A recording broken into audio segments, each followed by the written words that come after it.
اسرائیل نے کچھ دن پہلے قطر میں حماس رہنماؤں پر فضائی حملے کیے۔ 2 سال کے تشدد، ہزاروں ہلاکتوں، بے تحاشا تباہی اور نسل کشی کے الزامات کے بعد اس بار سامنے آنے والے رد عمل سے ایسا لگتا ہے کہ اسرائیل نے شاید اب ایک ریڈ لائن کراس کر لی ہے۔ تمام عرب ممالک نے ایک آواز میں اسرائیل کی مذمت کی سخت بیانات جاری کیے۔ اکثر کہا جاتا ہے کہ مشرق وسطی ایک پیچیدہ کمپلیکیٹڈ علاقہ ہے جہاں ممالک کے ایک دوسرے کے ساتھ پیچیدہ رشتے ہیں۔ کون کس کا دوست ہے، کون کس کا دشمن، یہ ہمیشہ واضح نہیں ہوتا۔ جہاں تک اسرائیل اور اسرائیلی کارروائیوں کی بات ہے تو عرب ممالک پہلے بھی کئی بار سخت بیانات دے چکے ہیں، مذمتیں کر چکے ہیں۔ تو کیا قطر پر ہونے والے حملے نے فائنلی عرب ممالک کو اس حد تک متحد اور متاثر کر دیا ہے کہ بات سخت بیانات اور مذمت سے آگے جا سکے؟ اس پروگرام کے لیے ہماری تحقیق سے امریکہ اور خلیجی اور دیگر عرب ممالک کے درمیان، ان ممالک اور اسرائیل کے درمیان خاص طور پر 2020 میں سائن ہونے والے ایبراہم اکارڈز کے بعد سفارتی، اقتصادی اور دفاعی تعلقات کی کچھ ایسی تفصیلات سامنے آئی ہیں جن سے اور کچھ نہیں تو یہ بات کسی حد تک سمجھ میں آ جاتی ہے کہ اب تک عرب ممالک کا اسرائیل کے خلاف رد عمل صرف بیانات اور مذمت تک ہی محدود کیوں رہا ہے۔ آج پروگرام میں انہی تعلقات کو سمجھنے کی کوشش کریں گے اور یہ بھی دیکھیں گے کہ کیا اب واقعی کوئی ایسی ریڈ لائن کراس ہو گئی ہے جس کی وجہ سے عرب ممالک اسرائیل کو بیانات اور الفاظ سے آگے ایک متحد رسپانس دے پائیں گے۔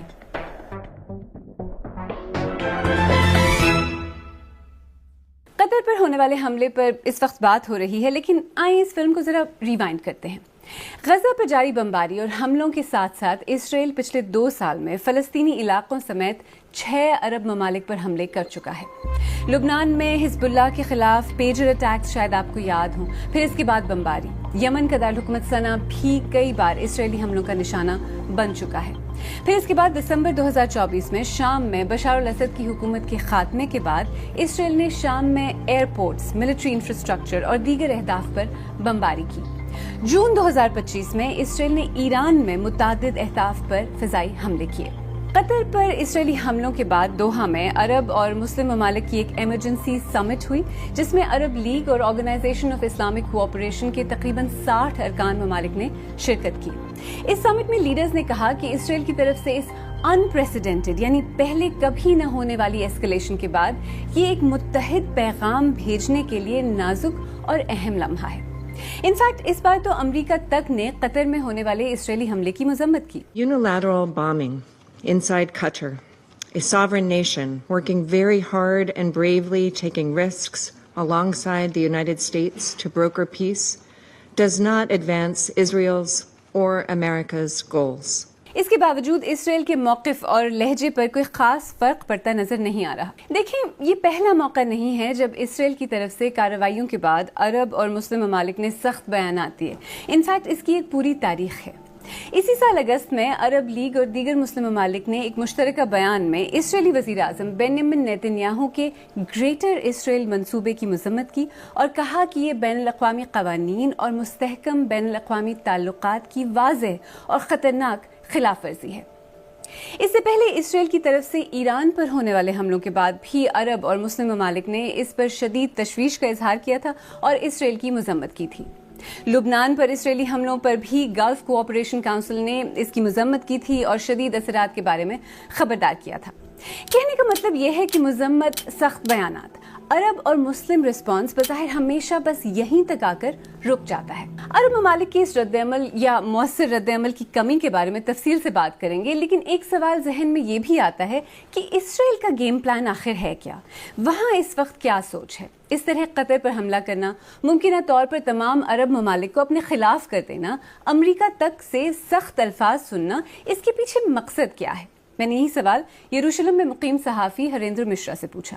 جس روز یہ حملہ ہوا قطر پر، اس دن یہاں پر حکومت کے اوپر کافی دباؤ تھا اور خاص کر کے دائیں بازو کی جو تنظیمیں ہیں اور اس کے جو سپورٹرز ہیں ان کی اور سے کافی دباؤ جو ہے وہ دیکھا جا رہا تھا، کیونکہ اس کے ٹھیک ایک دن پہلے یہاں پر جو حملہ ہوا اس میں 6 اسرائیلی جو ہے وہ ہلاک ہو گئے، اور اس کے بعد بار بار یہ مانگ ہونے لگی کہ اسرائیلی جو سرکار ہے اور فوج جو ہے جو کارروائی چل رہی ہے غزہ میں اس میں نرمی برت رہی ہے، اس میں اور سختی آنی چاہیے، اس طرح کی مانگیں ہونے لگی۔ اور یہاں پر 2 سالوں کے دوران یہ جنگ کے دوران یہ دیکھا گیا ہے کہ نیتن یاہو جو ہے ان کی مقبولیت گھٹتی بڑھتی رہتی ہے، اور پھر سے ایسا نظر آ رہا تھا کہ ان کی مقبولیت جو ہے وہ گرتی ہوئی نظر آ رہی تھی، اور ایسے میں ان کے اوپر مزید دباؤ تھا کہ وہ کسی طرح کی کوئی بڑی کارروائی کریں۔ تو انہیں ایسا لگا کہ اگر اس طرح کی کوئی کارروائی ہوتی ہے، کیونکہ یہ بھی مانا جا رہا تھا کہ حماس کی جو قیادت ہے اور جس کی طرف سے یہ سارے فیصلے لیے جا رہے ہیں، یحییٰ سنوار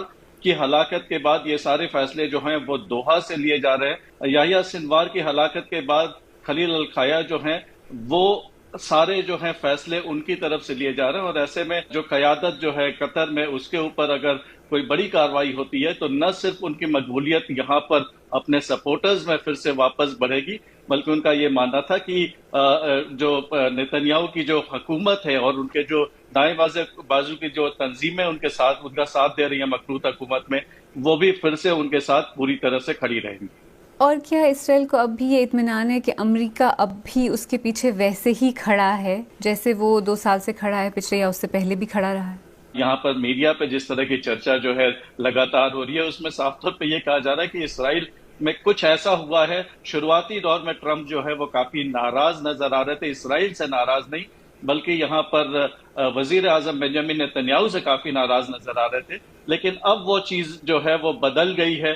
اب کچھ ایسا دیکھا جا رہا ہے کہ اسرائیل جو بھی چاہ رہا ہے وہ امریکہ اسے دینے کے لیے تیار ہے، اور کئی سارے جو یہاں پر فیصلے ہوئے ہیں، وہ چاہے وہ قطر کا بھی جو حملہ ہے اس کو بھی لے کر کے اب تو اس طرح کی رپورٹ یہاں پر آ رہی ہیں، رپورٹ شائع ہوئی ہیں، یہاں پر اس طرح کی بات کھل کر کے کی جا رہی ہے کہ امریکہ کو جو ہے اطلاع کیا گیا تھا اسرائیل کی طرف سے، اور اس کے بعد ہی یہ حملہ ہوا۔ اس کا مطلب یہ صاف ہے کہ امریکہ نے بھی جو ہے اسرائیل کو روکنے کی پوری کوشش نہیں کی، تبھی جا کر کے حملہ ہوا، کیونکہ اس امریکہ کے کنسنٹ کے بغیر اتنا بڑا حملہ اسرائیل نہیں کر سکتا۔ عرب ممالک اسرائیل کی مذمت تو کرتے ہیں، لیکن اس کے خلاف کوئی مؤثر کارروائی کیوں نہیں کرتے، چاہے وہ سفارتی ہو، اقتصادی ہو یا دفاعی؟ بات دراصل یہ ہے کہ عرب ممالک کے امریکہ کے ساتھ قریبی اور دیرینہ تعلقات تو ہیں ہی، پچھلے کچھ عرصے میں ایبراہم اکارڈز کے بعد اسرائیل کے ساتھ بھی تعلقات ڈیولپ ہو چکے ہیں۔ تو یہ ایبراہم اکارڈز ہیں کیا؟ 15 ستمبر 2020 کو وائٹ ہاؤس میں امریکی صدر ڈونلڈ ٹرمپ کی ثالثی کے نتیجے میں متحدہ عرب امارات اور بحرین نے اسرائیل کے ساتھ ایبراہم اکارڈز نامی معاہدے پر دستخط کیے۔ اس کے بعد سوڈان اور موراکو نے بھی اس معاہدے کو جوائن کیا۔ ایبراہم اکارڈز کا مقصد مشرق وسطیٰ کے دیگر ممالک اور اسرائیل کے درمیان سفارتی اور تجارتی تعلقات کو نارملائز کرنا ہے۔ جہاں تک سعودی عرب کا تعلق ہے تو اس نے اب تک کبھی اسرائیل کے ساتھ سفارتی تعلقات اسٹیبلش نہیں کیے۔ ماہرین کہتے ہیں کہ 7 اکتوبر 2023 کے حملوں سے پہلے سعودی عرب اسرائیل کے ساتھ سفارتی تعلقات اسٹیبلش کرنے کے بہت قریب تھا۔ خیر، یہاں یہ بات یاد رکھنا بھی ضروری ہے کہ سعودی عرب اپنے دفاع کے لیے کافی بڑی حد تک امریکہ پر انحصار کرتا ہے۔ اسرائیل کے ایران پر حملے کی سعودی عرب نے مذمت تو کی اور ایران کو برادر ملک بھی کہا، لیکن ایران اور سعودی عرب کے لانگ سٹینڈنگ تنازعات بھی رہے ہیں۔ جب اسرائیل کے ساتھ سفارتی اور تجارتی تعلقات بنانے کی نارملائزیشن کی بات ہوتی ہے تو اس کا مطلب کیا ہے؟ اس کی ایک مثال ایبراہم اکارڈز کے بعد ابو ظہبی میں بیسڈ ایک اسرائیلی انویسٹمنٹ فنڈ کا قیام ہے جس کا نام سائنیپٹک ہے۔ 2022 میں اس کے چیئرمین موشے یالون نے بی بی سی کو بتایا تھا کہ اسرائیل اور یو اے ای نے سیکیورٹی کے بارے میں تعاون کرنے کے راستے ڈیولپ کر لیے ہیں۔ ان کے مطابق خلیجی ممالک کے رہنماؤں کو یہ احساس ہو گیا ہے کہ انہیں تیل کے علاوہ اور بھی بہت سی چیزیں درکار ہیں، جیسے کہ زراعت اور پانی کے ذرائع استعمال کرنے کے لیے ٹیکنالوجی، جو کہ اسرائیل کے پاس ہے۔ ان کے الفاظ میں ہمارے کئی مشترکہ مفادات ہیں۔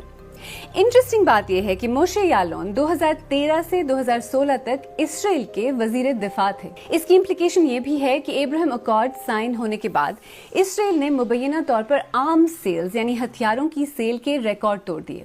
اسرائیلی محکمہ دفاع کے مطابق 2021 میں اسرائیل نے $11.3 بلین کے ہتھیار بیچے۔ ان میں سے 7% متحدہ عرب امارات اور بحرین نے خریدے، یعنی $791 ملین کے ہتھیار۔ یہ تو 1921 کی بات تھی، لیکن اس سال جنوری میں تھرڈ آئی نامی اسرائیلی ملٹری سپلائر نے کہا کہ اس نے $10 ملین میں اپنی کمپنی میں 30% سٹیک متحدہ عرب امارات کی اسٹیٹ اونڈ دفاعی گروپ